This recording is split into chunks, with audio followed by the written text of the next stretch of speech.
অনাবাসিক শিক্ষার্থীদের জন্য সান্ধ্যকালীন বাস এবং শনিবারের বাস সার্ভিস চালু হয় না কখনো।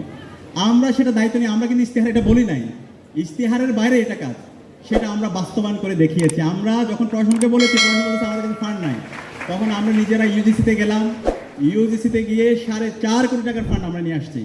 ছাত্রী এবং ছাত্রদের জন্য যারা অনাবাসিক শিক্ষার্থীরা আছে তারা যেন সুন্দর করে আসতে পারে, তাদের জন্য শনিবারের বাস সার্ভিস এবং হলো সান্ধ্যকালীন বাস সার্ভিস ইতিমধ্যে শুরু হয়েছে এবং কুমিল্লা পর্যন্ত ইতিমধ্যে বাস সার্ভিস চালু হয়েছে। আরও কিছু জেলায় আমাদের প্ল্যান আছে ইনশাল্লাহ, তোমাদের সাথে বসে তোমাদের পরামর্শের আলোকে সেটাও আমরা শুরু করে দিব ইনশাল্লাহ। এবং আরেকটি জিনিস জেনে এখানে আমার ভালো লাগছে, এখানে অনেক বোনেরা এসেছে, নারী শিক্ষার্থীরা এসেছে। ঢাকা বিশ্ববিদ্যালয়ের ইতিহাসে 104 বছর ইতিহাসে নারীদের জন্য কোনো জিমনেশিয়াম হয়নি।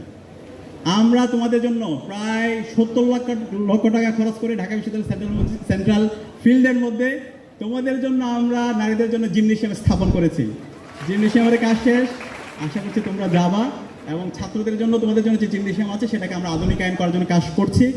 সেন্ট্রাল ফিল্ডের আমল পরিবর্তন করার জন্য আমরা 2 কোটি টাকার একটা বাজেট নিয়ে এসেছি, টাকা নিয়ে এসেছি, চেক সব আছে, কিন্তু প্রশাসনের যে আমলাতান্ত্রিক জটিলতার কারণে সেই কাজগুলো আমাদের যেভাবে অগ্রগতি হওয়া দরকার সে অগ্রগতি আমাদেরকে হতে দেয় নাই। এর বাইরে আমাদের ছাত্রীবন্ধুদের জন্য মাতৃত্বকালীন ছুটি, সেটা দীর্ঘদিনের দাবি ছিল, সেই মাতৃত্বকালীন ছুটি ইতিমধ্যে চালু হয়ে গিয়েছে, কার্যকর হয়েছে। এবং ইতিমধ্যে আমাদের শ্রদ্ধেয় শিশির মনির ভাই যেটা বলেছেন, তোমাদের কাজ হচ্ছে পড়াশোনা করা, গবেষণা করা, আগামীর জন্য নিজেকে প্রস্তুত করা, এবং এর বাইরে এইখানকার ক্যাম্পাসের হচ্ছে শিক্ষার্থীরা রাজনীতি করবে শিক্ষার্থীদের নির্বাচিত প্রতিনিধিদের মাধ্যমে। তো এই ডাকসু নির্বাচনটা যেন প্রতি বছর হয়, সেটার জন্য আমরা ইতিমধ্যে ডাকসু নির্বাচনকে একাডেমিক ক্যালেন্ডারভুক্ত করার জন্য একাডেমিক ক্যালেন্ডারের যে কমিটি আছে সেই কমিটির তালিকাভুক্ত করেছি।